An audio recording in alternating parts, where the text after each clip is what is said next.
Hello again. Welcome to another edition of Media Watch. I'm your co-host, Eric Tait. And I'm Raymond Peterson. I'm Bob Anthony. I'm their guest and friend, Alan Singer.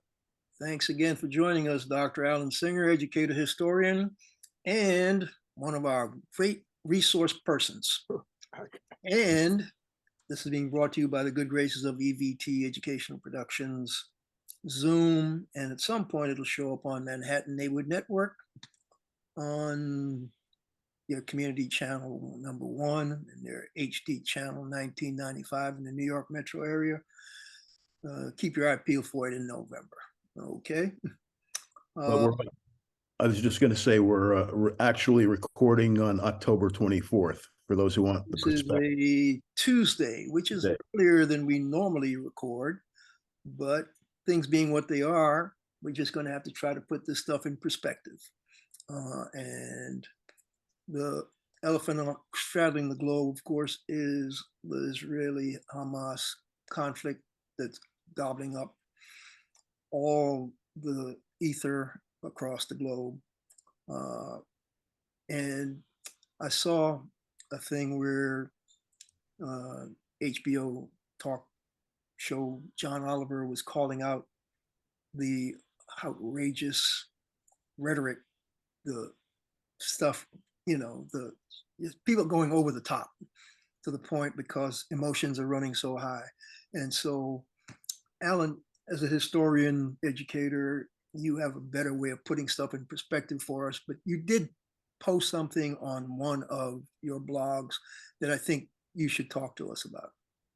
Look, I'm a member of Brooklyn for Peace and Historians for Peace and Democracy.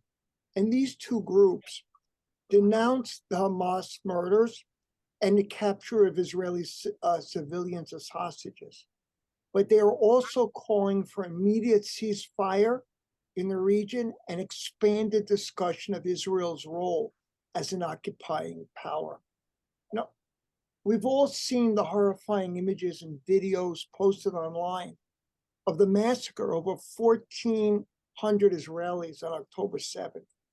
And as a Jew, and I lost family members during the European Holocaust, I think I can understand the desire of many Israelis for a military response. But I've also seen images and videos showing the destruction caused by the massive Israeli bombing campaign that has killed thousands of people in Gaza. Now, I don't have a simple alternative for an Israeli response, which is why I support a ceasefire. Since 2005, there have been 16 Israeli military operations against Hamas in Gaza. None of them created safety or security for either Israelis or Palestinians. And there's a suspicion that successive Netanyahu-led governments actually tolerated Hamas' position in Gaza to undermine the possibility of a two-state solution with an independent Palestine. There are reports that he was funneling dollars to Hamas.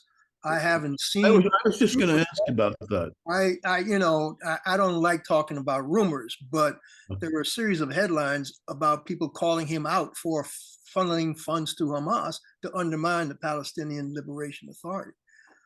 I mean, that's something we need to dig into, I would think. Go ahead, Alan. Sorry to interrupt. Just as all Palestinians are not Hamas, and collective punishment is a violation of the rules of human rights, all Israelis do not support what the Netanyahu government is doing.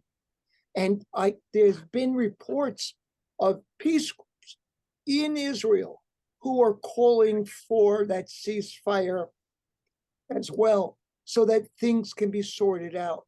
There are Israeli citizens who are Arab. There are Israeli citizens who are Jews.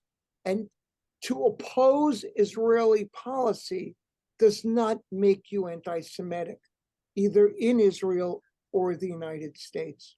I'm glad you mentioned that because I saw another report. It might have been an opinion piece as opposed to a factual reportage, but this opinion writer was equating any anti-Zionist, anti-Israeli state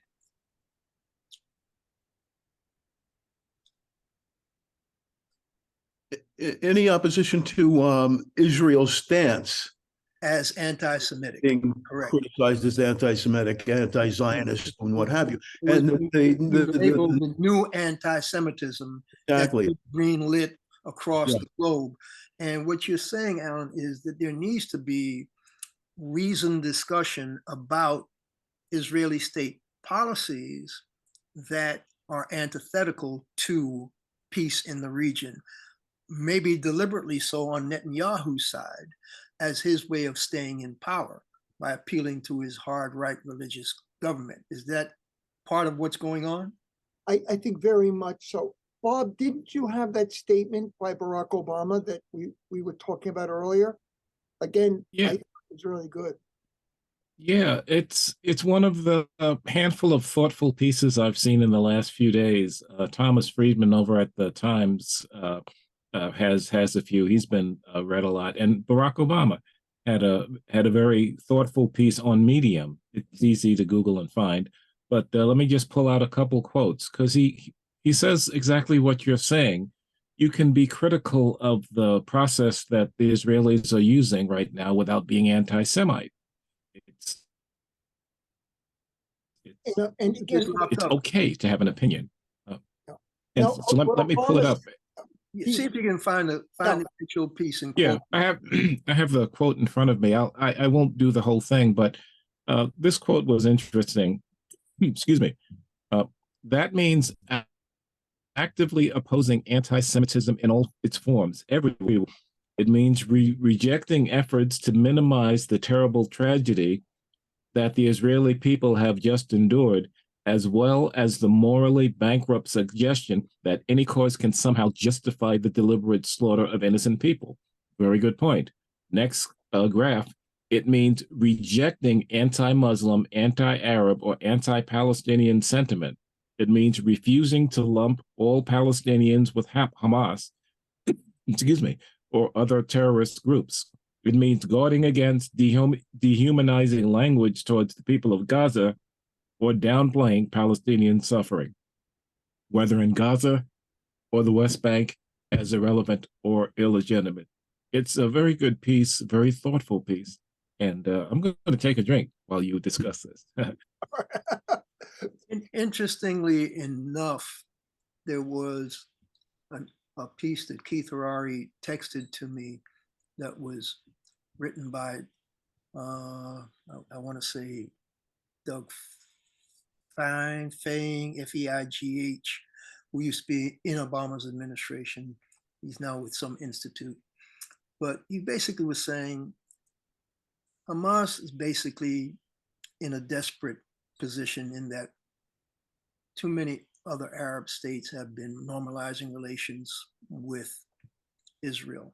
And so this latest move by Saudi Arabia to possibly come to rapprochement with Israel was almost like their last straw. And so they launched this: we will not accept Israel. Let's show the world how bad they are, how bad we are.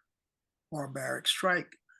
Basically, they could care less how many civilians got hurt, because this is like a last ditch, last gasp, cornered, I phrase it as the cornered rat syndrome.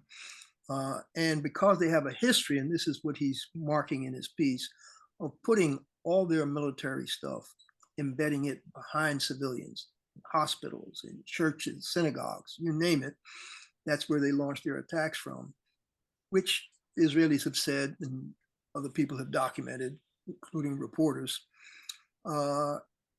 means when Israel strikes back, they're automatically going to kill civilians. And that's Hamas's game plan, because the more civilians that get killed by Israeli attacks, the more Hamas feels world opinion will turn against the Israelis. So they don't care about getting their own civilians killed. Because Hamas has proven themselves to be a military operation, not a governmental institution. They can't govern. They've proven they can't govern. Their only strength is in the military, and this attack proves that they have nothing else to share with the world other than their terrorism. So yes, they are not the solution for this region. They never will be, and Palestinians basically deserve better. Right? They knew that Israel was going to launch these counterattacks, and they knew there would be immense casualties for the people of Gaza. What they did to Israelis was unacceptable or grotesque. What they've done to their own people is unacceptable and grotesque. But unless there can be some longer-term solution, you're going to get these kinds of things. You make a good point in that the Israelis do delayed tactics, and they talk about, yes, we would like a two-state solution, but then their actions actually speak a different tongue, because these settlements that keep encroaching on the West Bank and all the Palestinian lands that were supposedly, allegedly set aside to become part of the two-state solution just keeps dwindling. Talk to us a little bit about how historically that has made the Palestinians get feeling like they're not really being looked at. Yeah. Well, I guess the conflict dates back really to the World War I. Actually, the 1880s, I think. But then the Balfour Declaration that you're referring to, 1917, that's basically the whole root cause. But we don't want to. Palestine was a territory of the Ottoman Turkish Empire. Palestinian territory. It was called Palestine. But it was controlled by the Ottoman Turkish Empire. The British were fighting in World War I. Ottoman Turks were on the other side, and Britain promised a homeland, an independent homeland, to both the local Palestinians and to European Jews. And then after World War II, what happens is there are millions of displaced Jews who survived the Holocaust, and Europe didn't want them. Europe was glad, and they wanted to go to Israel and create a homeland. Yeah. So what you end up happening is a territory, two groups of people with their own nationalism, and there's been conflict since then. Raymond, you did some stuff on that for Media Watch a while back with the Palestinian territory back in the 40s, right? Go ahead. Well, I was just about to ask Alan about Palestine and how Yitzhak Rabin and the Irgun got rid of the British. How did they do that? Terrorism. My goodness gracious. You think Menachem Begin? It wasn't Rabin. It was Menachem Begin. Menachem Begin, I'm sorry, yes. Menachem Begin. I get my leaders mixed up, but yeah, but I thought it was interesting. I'll tell you the reason I remember Menachem Begin is because I caught him in a very statesman-like news conference up in Canada while I was on my fellowship at Stanford. And we were touring the Canadian provinces, part of our fellowship. And he was there. And he was extremely well received. And I've been covering for ABC News before I went on the fellowship. So I knew him as this Israeli statesman. It wasn't until years later when I dug back into how Israel became a state that I realized he was a basic Yasser Arafat of the Israeli people in the 40s. Right. He basically said, we're going to get our own homeland, one way or the other, by hook or by crook. And he did exactly what he felt he needed to do to make that happen. Okay. And he went from, quote, semi-terrorist to statesman.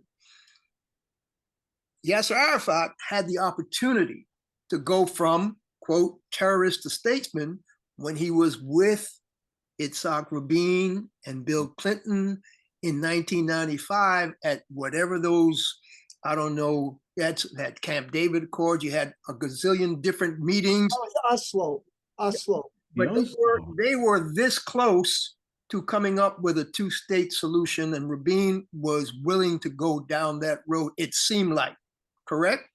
Yes. And basically the hard right in Israel, one individual, egged on by whomever, decided no, he assassinated Yitzhak Rabin. I didn't realize that was a law student, Eric. He was a law student. Oh, it was a law student, okay. And he assassinated Rabin, and they got this close, and all of a sudden, the two-state solution started to dissipate. In verbally, they kept talking about it, but action-wise, it never got to that kind of closeness ever again. My memory says those were the days, you know. But anyway. But I remember the video, Eric. Somebody had a video, maybe a security video from on high of the assassination. So you're not getting a close-up view, but the assassin was sitting like on a bench or something like that, and basically tracked Rabin as he walked through this thick crowd. And I think he was almost at his limo when he fired the shot. And you know, it was I don't know if you can call it a festive moment, but it was a moment in time when things were close, like you said. Maybe not real close, but closer than they had ever been, which is saying something for these relations. But in any case, I didn't mean to interrupt, but it's always interesting when you get four historians like us in the room. Yeah, journalists and historians remembering stuff that we covered, remembering stuff that unfolded, remembering how close some of this stuff came, and then watching all these, remember those intifadas in the early 2000s when the Palestinians lost hope again and launched another assault against Israel. I mean, this thing has been brewing and boiling since, as you said, Raymond, the end of the 19th century, early 20th century, and it doesn't look like. You've got people in Israel calling for peace. You got people in Palestine calling for peace. You got people all over the globe calling for peace. And the Israelis keep saying, well, we're mobilizing because we are going to launch our ground offensive. Even Biden keeps, on one hand, he's urged restraint on the part of Israel, but on the other hand, he's supplying Israel with weaponry. And so it's just difficult. I think Tom Friedman has been the best commentator in the New York Times. I agree with you, Alan, but go ahead. Don't mean to interrupt. No, you could talk about Friedman. What? No, but his writings of late have been on target. I mean, they've been measured, they've been researched, which is the important thing. He's actually bringing forth research and facts. And I mean, I have a quote here on what he says about Netanyahu, and that's more opinion than anything else. I mean, I'll pull it out. It's not one of his deeper thoughts, but in a recent podcast for the New York Times, here's Thomas Friedman. This Netanyahu government, we just have to say one thing. I've followed Israeli politics, I mean, since I was 10 years old. Other than the defense minister, I do not know a single member of Netanyahu's cabinet. And if I may be immodest, I know everybody in the Israeli politics. I don't know a single person in his cabinet. This cabinet is so incompetent, I would not let them be waiters at my grandson's bar mitzvah, let alone run this kind of complex war. So, I mean, he's deep, he's biting, but he's accurate. The other thing that he keeps raising in his columns is that you have to have an exit strategy. What is your goal? If you invade Gaza, what do you hope to achieve? You're going to wipe out Hamas? Are you going to occupy Gaza and govern Gaza like you did from 1967 to 2006? Are you just going to leave in the chaos? Are you going to provide aid so it could recover? You can't just destroy, which is what Israel seems to be doing, without a plan for the future. Because if you don't have a plan, it's only going to get worse. And again, Israel has had incursions into Gaza a dozen times. And each time it does what it does and leaves. And the people there have no possibility for the future. And something horrific is going to happen again. Here's a problem. What you just put your finger on is exit strategy. What do you do if you go in? How long had Gaza been an open prison camp? Since 2006? Well, it's been a prison camp since 67, but since 2006, right. It's been governed by Hamas. Right, okay. And so, and the West Bank situation with Palestinian Authority has been, was it the UN that labeled Israel an apartheid state perpetrator? It's also Jimmy Carter who said that. No. The UN came out with a finding last year. year and a half ago. I mean, you remember we talked about it on Media Watch briefly, because of the way they were gerrymandering and doing whatever they were doing to the territories in the West Bank and the Palestinians with their ID passes. You can't go here, you can't do this. It was basically what South Africa had been doing to the Africans in South Africa. And so they came out and they labeled it as such.